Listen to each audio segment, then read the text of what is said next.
श्री शिवाय नमस्तुभ्यं। बुधवार की प्रदोष कामना की पूर्ति करते हैं। बुधवार की प्रदोष पड़ती है तो शिव रजत भवन में निवास करते हैं। हो गया, वास्तु दोष हो गया, काल सर्प दोष हो गया, एक बीमार पड़ता एक ठीक होता, फिर बीमार पड़ता फिर ठीक होता, फिर बीमार पड़ता फिर ठीक होता। शिव महापुराण की कथा कह रही है, शंकर भगवान का चरित्र कह रहा है। सावन के महीने में प्रदोष का जो दिन आए, 2 प्रदोष श्रावण के महीने के 2 प्रदोष पड़ेंगे। किसी भी प्रदोष पर एक पीपल के पत्ते पर कनेर का पुष्प अपने घर के अंदर रख लीजिए प्रदोष के एक दिन पहले, और प्रदोष वाले दिन उसको बहते हुए पानी में डाल दीजिए। जिंदगी में जो तुम्हारे यहाँ तकलीफ चल रही है, एक उठ रहा है, एक बैठ रहा है, एक बीमार पड़ रहा है, एक ठीक हो रहा है, फिर बीमार पड़ रहा है, फिर ठीक हो रहा है, ये ठीक हुआ, फिर इसको हो गया, फिर इसको कुछ हो गया, फिर किसी को कुछ हो गया, अर्थात शिव का नाम लेकर। और फिर ही ध्यान देना, इस क्रम को करने के लिए आपको तुम रुकेश्वर महादेव का नाम लेना। प्रदोष के दिन यदि आपको कहीं से शमी पत्र मिल जाए, प्रदोष के दिन यदि कहीं से आपको शमी पत्र मिल जाए, और प्रदोष काल में, प्रदोष का जो समय होता है, शाम का जो समय होता है प्रदोष काल, 4 प्रदोष 5 प्रदोष आप कर देखिएगा कि आपका कोई काम है, कोई नौकरी के लिए आप अप्लाई कर रहे हैं, कोई समस्या बड़ी विकट आ गई है, कोई तकलीफ विकट आ गई है, कोई समस्या विकट आ गई है, प्रदोष के प्रदोष काल में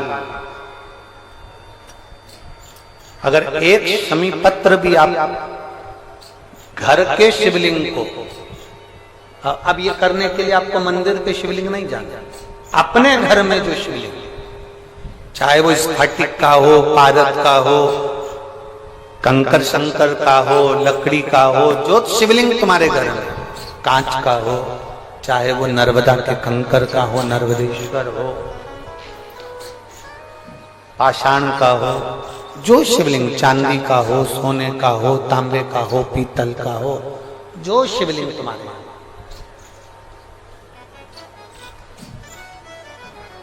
एक शमी पत्र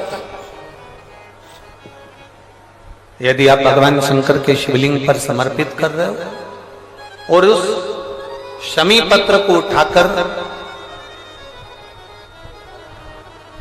रात्रि को 9:15 की जो एक मुहूर्त होता है, एक समय होता है, जिस समय पर हम अपने मन की बात भगवान शंकर को कहते हैं, पूर्व में भी इसका वर्णन हम कर चुके हैं कथाओं में।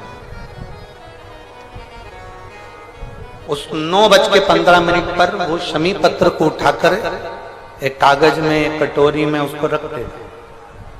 4 या 5 प्रदोष के उस शमी पत्र को अपने पास में रखिए, और जिस कार्य के लिए जा रहे हो उसको जेब में ऊपर के भाग में उसको रखकर लेकर जाइए। आपका वो कार्य सफल होकर ही रहेगा, वो रुक नहीं सकता।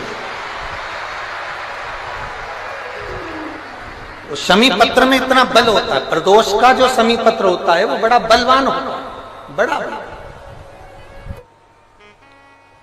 प्रदोष, शिवरात्रि, सोमवार की अष्टमी, प्रदोष भी हर महीने आती है, शिवरात्रि भी हर महीने आती है, सोमवार भी हर महीने 2, 3, 4, 5 पड़ी जाती है। सोमवार की अष्टमी जरूर साल भर में 4 या 5 आती है। सोमवार, प्रदोष, शिवरात्रि, सोमवार की अष्टमी, ये वो तिथियां हैं, ये वो वार हैं। अगर कोई भूल से भी शंकर भगवान के शिवलिंग का निर्माण करता है या अपने घर में रखे हुए शिवलिंग पर शमी पत्र को समर्पित कर देता है, तो जिंदगी में उसका बाल बांका हो ही नहीं सकता। प्रदोष के शमी पत्र में बल होता है, प्रदोष के शमी पत्र मैं सुनील जी को धन्यवाद दूंगा, आपको बहुत बहुत साधुवाद। ये 5 दिन की कथा में 22 तारीख को प्रदोष पड़ रहा है और बाबा की कृपा है आप पर, जो ये प्रदोष के समय पर भी कथा चल रही है। कथा का समापन। श्री शिवाय नमस्तुभ्यम। हर हर महादेव। गुरुजी द्वारा बताए गए उपाय को विश्वास के साथ जरूर करें और कमेंट में श्री शिवाय नमस्तुभ्यम जरूर लिखें। Thanks for watching. और कितना सुंदर कहा है, मंदिर बनाया तो अपने लिए नहीं, सर्व जगत के लिए बनाया। सारंग ऋषि ने अगर मांगा भगवान शिव से, सर्व जगत के हित के लिए मांगा, सर्व जगत हित। और आज भी नियम है, काशी में अगर कोई कावड़ चढ़ाने के लिए जाता है, काशी में कोई दर्शन करने विश्वनाथ जी के जाता है, तो सारनाथ महाराज के दर्शन, सारनाथ महादेव के दर्शन जरूर करता है। एक दिन सारनाथ सारंग ऋषि बूढ़े से हो गए, अवस्था ढल गई, अवस्था ढल गई। कौन आए सेवा करने? तो भगवान एक दिन सारंगनाथ को, सारंग ऋषि को प्यास लगी, गंगा का जल लेने के लिए ना जा सके, शिवजी को याद करा। शंकर भगवान ने वहीं पर कुंड को प्रकट कर दिया, वही कुंड। और सारंग ऋषि के सम्मुख में कुंड को प्रकट करा। देव अधिदेव महादेव ने कहा सारंग ऋषि से, सारंग जी तुम्हारे सम्मुख में यह कुंड प्रकट है, मैं देव अधिदेव महादेव यहां लिंग रूप में प्रकट रहूंगा। इस शिवलिंग का नाम तुम्हारे नाम से जोड़ा जाएगा, इसको लोग सारनाथ कहा करें, सारंगनाथ कहा। कभी मौका लगे विश्वनाथ की धरा पर काशी में यदि आप जाएं, तो एक बार सारंगनाथ जी का दर्शन जरूर करें। क्यों? क्योंकि वो एक ऐसा दिव्य दर्शन है, सारनाथ भगवान का एक ऐसा दिव्य दर्शन है, उस कुंड का ऐसा दिव्य दर्शन है, जहां पहुंचकर हम जो कामना लेकर, अगर कितना भी जीवन में ऋण पड़ा हो, कितना भी कर्जा पड़ा हो, कितना भी दुख पड़ा हो, कितनी भी तकलीफ पड़ी हो, अगर काशी में सारनाथ भगवान का दर्शन यदि कर लेते हैं, तो हमारी जिंदगी के सारे दुख धीरे धीरे धीरे धीरे, हमारा कर्जा धीरे धीरे चूक जाता है, समाप्त हो जाता है। सारनाथ भगवान का इतना महत्व लिंग पुराण में भी है, शिव महापुराण में भी है, नर्मदा पुराण में भी है। सारनाथ भगवान का वर्णन स्कंद पुराण के काशी खंड में भी है, चारों पुराणों में इसका वर्णन मिलता है। और यदि संसार का कोई व्यक्ति अगर मान लो काशी में जाकर सारनाथ भगवान का दर्शन ना कर पावे और उसकी जिंदगी में बहुत कर्जा है, इतना भी धन नहीं है कि काशी जाकर सारनाथ भगवान का दर्शन करे, तो शिव महापुराण की कथा कहती है, अगर बन सके तो 5 बेलपत्र, 5 दुर्वा, 5 कनेर का पुष्प, 5 काली तिल हाथ में रखकर सारनाथ भगवान का स्मरण कर कर भगवान शंकर के मंदिर में शिवलिंग पर समर्पित करें। और शिवलिंग पर समर्पित कर कर सारनाथ भगवान का स्मरण कर कर लोटा भरकर जल शिव को समर्पित करे। उसी का थोड़ा सा जल झेल कर लेकर आकर अपने घर व्यापार के ऊपर छिड़कना प्रारंभ करे। धीरे धीरे 3 महीना भी नहीं लगेगा, व्यापार वृद्धि करेगा, कर्जा चूकना प्रारंभ हो जाएगा। सारनाथ भगवान का इतना महत्व, बोले सारनाथ महादेव की, शिव का इतना, उसको जाने, उसको पहचाने। जब प्रदोष पड़े, बन सके 1 बेलपत्र, बन सके 5 बेलपत्र, शमी पत्र, हरे मूंग, कलश के अंदर थोड़ा सा पानी लेकर 1 बेलपत्र, हरा मूंग, शमी पत्र डालकर और उसमें थोड़ा सा गुड़ डालकर भगवान शिव का स्मरण कर कर प्रदोष काल में, मान लो कोई काम आपका बहुत जरूरी है, बहुत दिनों से अब थक गए हैं, नहीं हो रहा, कर्जा बढ़ रहा है, धन नहीं आ रहा, व्यापार नहीं चढ़ रहा, या कोई समस्या बहुत प्रबल है, कोई एग्जाम में बैठ रहे हो नहीं हो रहा, परीक्षा भी दे दी है, रिजल्ट आने ही वाला है, तो भी प्रदोष काल में, प्रदोष के समय वो जल, मूंग, शमी पत्र और बेलपत्र और गुड़ का शंकर के शिवलिंग को समर्पित करना प्रारंभ कर दो। 2 या 3 प्रदोष करोगे, बाबा आपकी मनोकामना शीघ्र पूर्ण कर देगा। 2 या 3 करो। कभी जीवन में आपको लग रहा हो कि मैंने 2-3 व्यापार करके देख लिए और घाटे ही घाटा हो रहा है, इसमें मुझे तरक्की नहीं मिल रही है, इसमें मुझे उन्नति नहीं मिल रही है, या कर्जा बढ़ रहा है, घट नहीं रहा और बहुत कर्जा बढ़ रहा है, तब एक प्रयोग जरूर करिएगा। प्रदोष के दिन एक धतूरा भगवान शंकर के शिवलिंग के ऊपर रख दीजिए।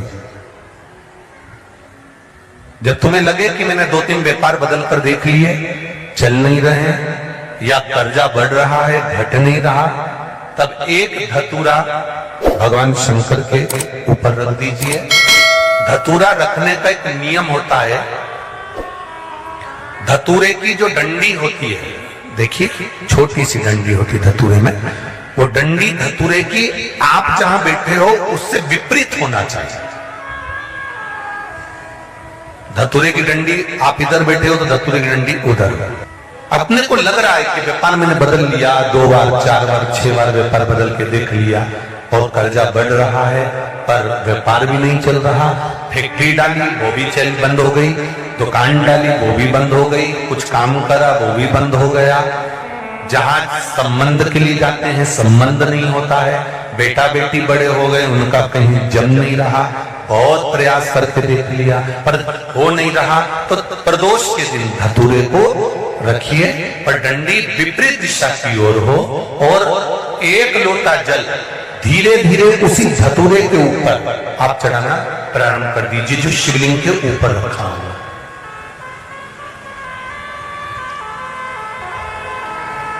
महाराज हाटकेश्वर महादेव का नाम लेकर, कौन से महादेव? जम के बोलो जरा। हाटकेश्वर महादेव का नाम लेकर जो जल समर्पित करा जाता है और उस जल को समर्पित करने के बाद उसी धतूरे को वापस घर में ले आया जाता है, वापिस लिया। उसके बाद तुम जिस कार्य में हाथ डालोगे और जो कार्य करना चाहोगे उसमें सफलता मिलना चालू हो जाएगी और कर्जा भी धीरे धीरे चूकना प्रारंभ हो जाएगा। संबंध नहीं हो रहे होंगे तो संबंध होना प्रारंभ। कौन सा महादेव? जम के बोलिए जरा। हाटकेश्वर महादेव का स्मरण। एक शमी पत्र, 5 बेलपत्र तांबे के लोटे में जल में डाल लीजिए, 7 दाने अक्षत के आखे अक्षत से डाल लीजिए और प्रदोष काल में, प्रदोष काल जो शाम का समय होता है, प्रदोष काल में भगवान शंकर के मंदिर जाकर पांव में चप्पल पहनकर ना जाइए, घर में घी का दिया लगाकर कलश लेकर शिव के मंदिर में चले जाइए। शिव मंदिर में दिया नहीं लगाना है आपको, केवल घर में दिया लगाकर जाना है और शंकर जी के मंदिर में वो ऐसा कैसा ही पानी पूरा उंडेल कर डालकर शिवलिंग पर आ जाइए। झोली पसार कर प्रणाम करिए, शंकर की देहली पर 2 मिनट बैठकर ओम नमः शिवाय का स्मरण कर लीजिए। कुछ देर शिव के मंदिर में प्रदोष काल में, प्रदोष के समय पर, प्रदोष के दिन बैठकर शिव नाम का जाप करें, जल का पात्र बाकी घर में ले आए और बड़े प्रेम से अगले महीने फिर प्रदोष के दिन, फिर प्रदोष काल में शिव के द्वारे जाना, फिर विनती करें, कहीं मत जाना, केवल शंकर के शरण में जाना, उससे कहना, उससे निवेदन करना। मुझे विश्वास है मेरे शंभु पर। स्कंद पुराण कहती है, शिव महापुराण कहती है, अगर आपने 2 या 3 या 4 प्रदोष ही कर लिए तो मेरा महाकाल बाबा आपकी झोली पर भर ही देगा। खुशी 2, 3, 4, 10 बहुत। जब आपको लग रहा है कि मेरे बेटा बेटी, मेरे बेटा बहू या मेरे परिवार का सदस्य ठीक राह पर नहीं जा रहा, सही जगह पर नहीं जा रहा, तो पीपल के वृक्ष के नीचे, जिस पीपल के वृक्ष के नीचे कोई देवता का मंदिर ना हो या कोई स्थान ना हो या कोई मूर्त ना हो, आपको लग रहा है कि मेरे बच्चे भटक गए, मेरे बच्चों ने मार्ग भटक गए और सही मार्ग पर नहीं जा रहा, तब आप पीपल के वृक्ष के नीचे भगवान पिपलेश्वर महादेव के नाम से कौन से महादेव? जम के बोलो जरा। पिपलेश्वर महादेव के नाम से